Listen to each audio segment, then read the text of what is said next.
하박국 1장 말씀을 봉독하겠습니다. 우리 한 절씩 교독하겠습니다. 여러분은 간절하게 또 오래도록 기도해 보신 적이 있으십니까? 아마 그러실 겁니다. 그런데 응답되지 않는 기도를 아직도 가지고 계실 수도 있다, 이런 생각을 합니다. 그런데도 아직도 그 기도 제목 가지고 우리는 계속 기도하고 있는지도 모르겠습니다. 그러면 왜 응답되지도 않는데 그 기도를 가지고 계속 기도하고 있을까요? 중요하기 때문에 그렇겠죠. 기다리다가 응답을 하나님께서 주시기를 원하기 때문에 우리는 응답되지 않는 것 같지만 그렇게 그래도 기도하는 것이죠. 그리고 실상 우리가 응답을 받으려면 하나님 앞에 계속해서 기도드려야 합니다.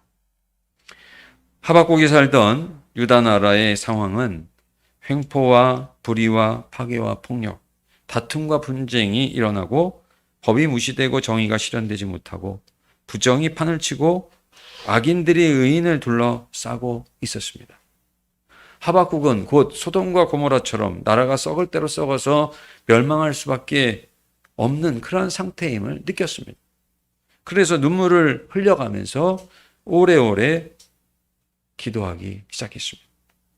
그런데 하나님께서는 들어주시지 않으셨습니다. 그래서 하박국이 포기를 했습니까? 오늘 2절 말씀 한번 보실까요? 여호와여, 내가 언제까지 부르짖어야 주께서 들어주시겠습니까? 내가 횡포라고 외쳐도 주께서 구해 주시지 않으십니다. 하박국은 언제까지 부르짖어야 하나요? 라고 외치지만 그러나 계속해서 기도를 드립니다. 왜 계속해서 기도를 드립니까? 포기하면 안 되기 때문이죠. 우리가 나라를 포기해서야 되겠습니까? 우리 가족을 포기할 수가 있겠습니까? 우리가 우리의 생명을, 우리의 영혼을 포기할 수가 없는 것처럼 우리는 포기하지 않고 기도해야 되는 것들이 있는 것이죠. 하박국은 그래서 하나님 앞에 계속해서 기도를 드리는 겁니다. 우리도 하나님 언제까지 안 들어주실래요? 언제까지 이렇게 계속해서 제가 기도만 드려야 되겠습니까? 라고 기도할지는 모릅니다. 그러나 그렇게 해서라도 계속해서 기도해야 되는 것입니다. 아이를 낳지 못했던 한나라는 여인이 있었습니다. 그 여인은 얼마나 마음이 상했는지 알 수가 없습니다. 그러나 하나님 앞에 그래도 나가서 기도하니 하나님께서 은혜를 베풀어 주셔서 사무엘을 얻지 않았습니까? 우리 자신을 위해서, 가정을 위해서, 자녀를 위해서, 건강을 위해서 우리가 포기하면 안 되는 기도 제목이 있다면 포기하지 말고 기도하시고 응답받는 우리 모두가 되시기를 바랍니다. 그러면 예레미야 33장 3절, 너는 내게 부르짖으라. 내가 내게 응답하겠고 내가 알지 못하는 크고 비밀한 것을, 은밀한 일을 내게 보이리라. 하나님은 그 기도를 들어주시고 크고 은밀한 뜻을 알게 해 주실 것입니다. 두 번째, 우리가 하나님께 응답을 받을 수가 있죠. 그런데 응답을 받으면 거기에서 끝나서는 안 됩니다. 하나님을 신뢰하는 데 나아가야 합니다.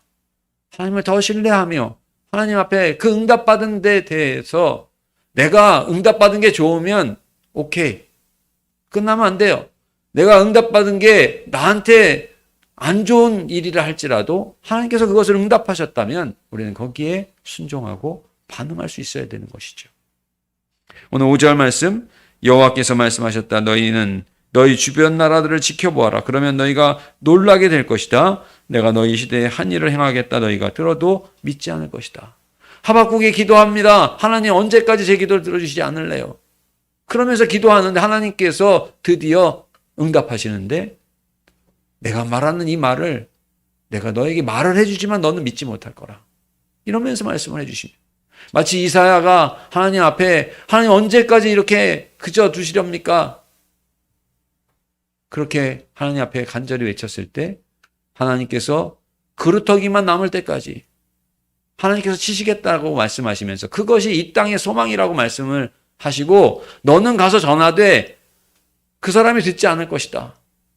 그렇게 말씀하시는 것과 같은 것이죠. 소리치지만 듣지 않습니다. 그래도 하나님께서는 사명을 주신 거예요. 전하라는 사명을 주시는 것입니다. 하나님께서는 하박국에게 환상 가운데 응답을 하십니다. 보고 또 보고 놀라고 놀랄만하며 들어도 믿지 못할 일을 행하시겠다 응답을 하셨는데, 그러면서 말씀을 하시는 것입니다. 여러분, 생활의 달인이라고 하는 프로그램을 우리가 다 기억을 하실 겁니다. 일을 잘하는 분들이 거기에 나오죠. 놀라운 손재주를 가지고 있습니다. 또 일머리가 다르고요, 속도가 다르고 방법이 다릅니다. 기발하고 놀랍게 일을 하는 것을 볼 수가 있습니다. 그래서 사람들이 가끔씩 찾아보는, 지금은 뭐 그렇게 많이 보지 않지만은 그런 프로가 되지 않았습니까? 하물며 여러분, 하나님께서 일하시고 역사하시는 방법은 얼마나 더 놀라우시겠습니까? 에베소서 1장 17절로 19절, 지혜와 계시의 성령을 통해서 하나님을 알게 하며, 우리 하나님을 성령을 통해서만이 알 수 있는 거예요. 그리고 부르심의 소망이 무엇인지 성령님을 통해서만이 우리는 부르심의 소망을 알 수가 있고요. 하나님의 기업을 얻는 것이 얼마나 영광스러운 것인지 우리는 성령님을 통해서만이 알 수가 있는 것입니다. 19절은 이렇게 말씀합니다. 그의 힘의 위력으로 역사하심을 따라 믿는 우리에게 베푸신 능력의 지극히 크심이 어떠한 것을 너희로 알게 하시기를 구하노라. 전능하신 하나님이 얼마나 능력이 크시고 얼마나 위대한 일을 행하시는지 너희가 성령님을 통해서 좀 제대로 알기를 원하는 것이 사도 바울이 에베소 교회에 간절하게 원하는 그런 기도의 제목이요, 편지의 내용이었던 것입니다. 하나님을 보고 또 보고 놀라고 놀랄만한, 들어도 믿지 못할 일을 행하시겠다라고 말씀하시면서 보여주셨을 때, 여러분, 요나는 어땠습니까? 요나는 싫어했어요. 하나님 앞에 그렇게 하나님의 뜻을 알았지만 하나님께서 그 놀라운 일, 니느웨를 구원하겠다라고 말씀하셨는데 요나는 그 응답을 너무나도 싫어했습니다. 그래서 다시스로 도망했다가 물고기에 먹히고 회개하는 이런 일들이 있었지 않습니까? 하나님의 방법과 그 계획은 우리가 다 이해할 수가 없는 겁니다. 그 섭리는 우리가 다 알 수가 없는 겁니다. 생각해 보십시오. 하나님께서 일하시고 말씀하시는 거 우리가 준비가 되어도 이해하지 못할 일들이 얼마나 많습니까? 어떻게 태양이 뜹니까? 그리고 어떻게 미생물과 같은 것들이 우리 장 속에서 300조보다 훨씬 더 많은 미생물들이 우리를 위해서 일을 하고 있다는 거예요. 좋은 미생물들이죠. 과학자들이 말해주니까 우리가 조금 이해하는 것 같지만 그것을 제대로 과학자들이랑 하더라도 모릅니다. 그리고 그들이 얘기하니까 우리가 그런가 보다 하는 것들이 얼마나 많으냐 하는 거예요. 하물며 하나님 앞에 우리가 간구하고 구하고 한다 할지라도, 그래서 하나님 응답하신다 할지라도 그 하나님의 섭리와 역사와 일하심을 우리가 그 하나 때문에 우리가 감사하고 그 하나 때문에 불평하지, 하나님이 우리에게 보이고 또 알지 못하게 행하시고 도와주시는 그 모든 일들을 우리가 다 알 수가 있겠느냐라고 하는 것입니다. 하나님은 하늘보다 높고 바다보다 넓은 그런 은혜를 그래서 우리에게 날마다 펼쳐주시는 것입니다. 하늘을 펼쳐주시고요, 바다를 펼쳐주시고요, 모든 생물들에게 살며 기동할 수 있게 만들어주시는 건 아닙니까? 우리가 좋아하고 원하는 것에만 관심을 두고 세상 생각으로 가득 차 있기 때문에 하나님 일하심에 우리가 사실 관심이 많지 않기 때문에 우리는 그것을 조금 더 모르는 겁니다. 질량이라는 게 필요하네요. 질량. 기도도요, 분량이 있어야 돼요. 그래야 뭐든지 다 질량이 있어야 뭔가 그게 느껴지고 만져지는 거 아니겠어요? 기도도 마찬가지입니다. 우리가 하나님 앞에 나아가는 그러한 일들, 말씀도 우리가 어느 정도 분량들이 자꾸 채워질 때 은혜가 눈이 굴러갈 때 같이 붙어서 굴러가는 것처럼 그렇게 느껴지게 되고 깨달아지게 되는 것이죠. 세상 것으로 가리고 또 막는다고 한다면은 아무리 하나님께서 크신 은혜를 베풀어 주셔도 볼 수가 없는 거예요. 단추구멍만한 눈을 세상 것으로 막아보십시오. 아무것도 안 보여요. 귀도 마찬가지입니다. 하나님께서는 우리에게 독생자까지 아낌없이 주시지 않았습니까? 우리가 그 놀라운 일하심을 그러면 알려면 어떻게 해야 될까? 하박국에게 말씀하시면서도 내가 말해주고 응답해주지만 내가 보아도 또 보아도 모를 거야. 들어도 또 듣고 이해하려고 해도 잘 모를 거야. 그렇게 말씀하시는 그 놀라운 일을, 그것이 어떻게 우리가 믿어지겠느냐, 어떻게 알 수 있겠느냐라고 하는 것입니다. 그것은 믿는 방법밖에 없는 것 같아요. 우리가 이해하려고 하면 다 못합니다. 그러나 우리가 믿어야 된다라고 하는 것이죠. 요한복음 3장 36절, 아들을 믿는 자에게는 영생이 있고 아들에게 순종하지 아니하는 자는 영생을 보지 못하고 도리어 하나님의 진노가 그 위에 머물러 있느니라. 여러분, 우리가 다 할 수 없기 때문에, 다 깨닫지 못하기 때문에 하나님께서는 우리에게 예수님을 보내주신 겁니다. 예수님을 중보자로 보내주신 거예요. 진정으로 예수님을 믿는 우리 모두가 되어야 할 것입니다. 세 번째로, 하나님의 일하심을 믿는 것은 영원한 소망과 영광을 바라보며 감사하는 삶이라고 말할 수 있습니다. 아수르의 채찍을 하나님께서는 사용하셔서 북이스라엘을 심판하셨습니다. 그런데 하박국에게 말씀하신 놀라고 또 놀랄 만한 일, 들어도 믿지 못할 만한 일이 무엇이냐? 바벨론을 일으키시겠다는 거예요. 그런데 그 바벨론이 어떠한 민족이냐? 오늘 7절로 11절까지 나와 있습니다. 그들은 두렵고 무서움에 자존심이 강해서 그 누구의 간섭도 받지 않는다. 그들의 말은 표범보다 빠르고 저녁 때 이리보다 사나우며 그들의 기병은 먼 땅에서도 날쌔게 달려오니 마치 먹이를 덮치려고 쏜살같이 나는 독수리와도 같다. 그들은 닥치는 대로 무자비하게 치고 전진하며 모래알처럼 많은 사람을 생포하고 왕들을 멸시하며 그 신하들을 조소하고 유세화된 성도 우습게 보고 흙 무더기를 쌓아 올려 그것을 점령하는 자들이다. 그들이 바람처럼 휘슬고 지나가지만 자기들의 힘을 신으로 삼고 있기 때문에 죄를 면할 수 없을 것이다. 이런 일을 하박국에게 하나님 말씀하시니까 하박국은 믿을 수가 없는 거예요. 아니, 하나님, 제가 이렇게 간절하게 기도했는데 좋은 응답을 주셔야지. 아마 그런 마음이 있지 않았을까 싶어요. 여러분, 우리가 간절하게 기도하는 이유는 뭡니까? 우리가 잘 되기 위해서 기도하는 것이죠. 우리가 좋은 그런 열매를 얻기 위해서 기도하는 거 아니겠습니까? 근데 하박국이 그렇게 기다려서 기도를 했는데 하나님 응답이라고 주신 것이 심판과도 같은 응답을 주셨단 말이죠. 그러면 그것을 아멘으로 받아들일 수 있겠느냐는 거예요. 그러니까 오늘 12절에 하박국이 이렇게 질문합니다. 여호와여, 나의 거룩하신 하나님이시여, 주는 영원전부터 계시지 않으십니까? 우리는 죽지 않을 것입니다. 여호와여, 주께서 심판하시기 위해 바벨론 사람들을 택하셨습니다. 반석이 되시는 주여, 주께서 우리를 징계하시려고 그들을 세우셨습니다. 마치 다 이해하는 것처럼 말씀하고 있죠. 영원전부터 계신 하나님 주권으로 다 행하셨으니 그들을 세우셨고요, 그들을 통해서 택하셨습니다. 이렇게 이야기하고 다 하나님 그 응답을 받아들이는 것 같아요. 그런데 원어상에 보면 어떠느냐? 메시지 성경을 우리가 보면 더 쉽게 알 수가 있고요, 원어상에도 그렇게 되어 있습니다. 하나님, 설마 사망에 이르게 하시는 것은 아니겠죠? 경계를 위해서 그들을 세우시는 것은 아니시겠죠? 이런 이야기를 하는 겁니다. 설마 하나님께서 이루신다라고 하는 게 그 바빌로니아 사람들을 택하셔서 우리를 죽이려고 하시는 것은 아니시지 않겠습니까? 하나님, 그렇게 되묻는 거예요. 하나님은 영원하시고 다 아시니까 그렇게 하시겠지만 이런 질문을 하고 있는 겁니다. 놀부심보라고 하는 거 있죠? 내가 심판을 받더라도 저 사람 잘 되는 꼴은 못 보겠다. 그런 심보처럼 요나가 바로 그런 모습이었지 않습니까? 그런데 아시리아의 그 포악함 이상으로 바벨론의 그 무서운 민족성을 알면서도 하나님 그들을 심판자로 세우시고 그들을 통해서 하나님의 질서를 잡으시겠다는 게 이게 이해가 안 됩니다. 하나님 그렇게 이야기하는 거예요.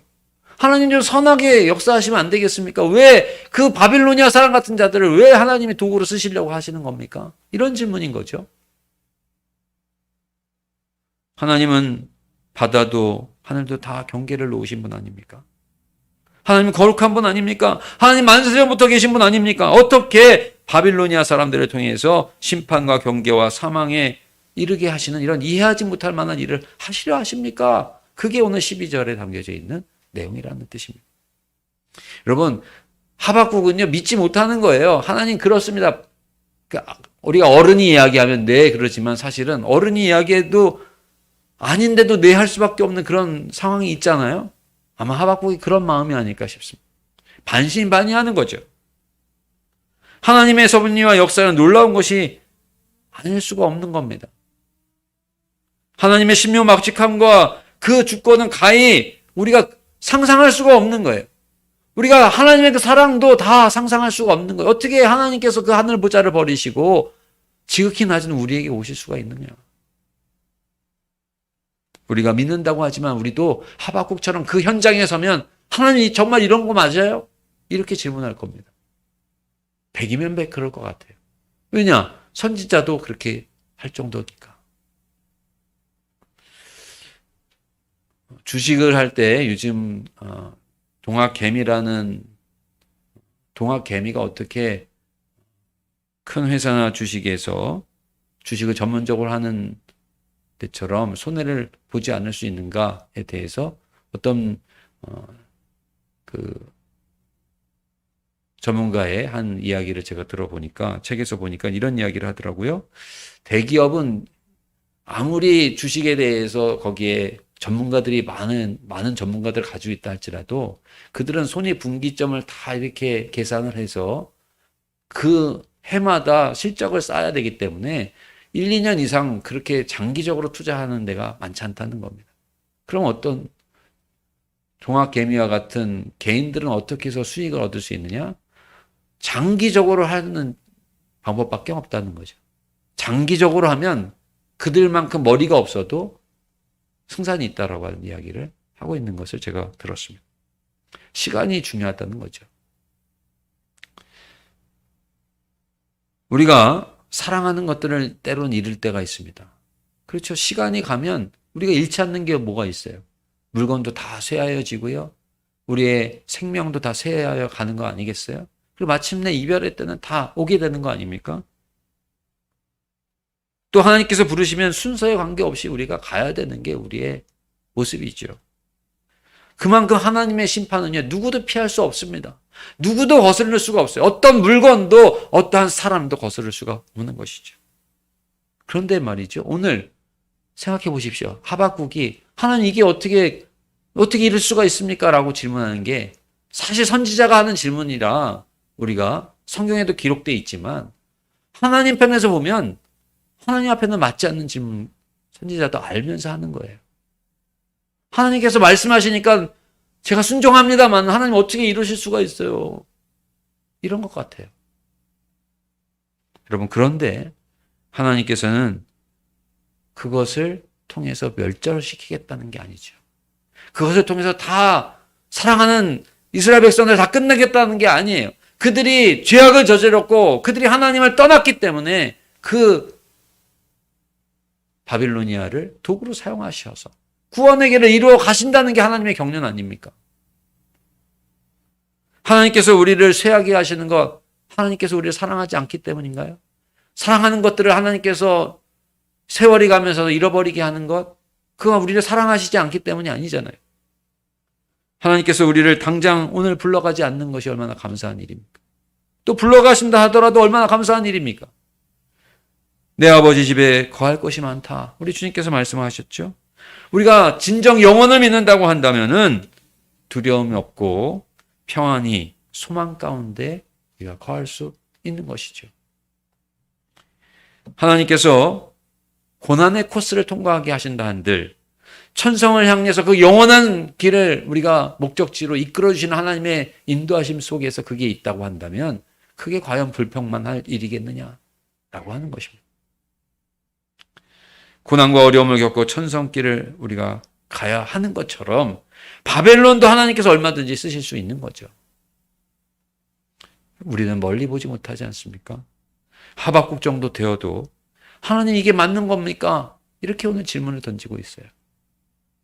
인간은 그렇습니다.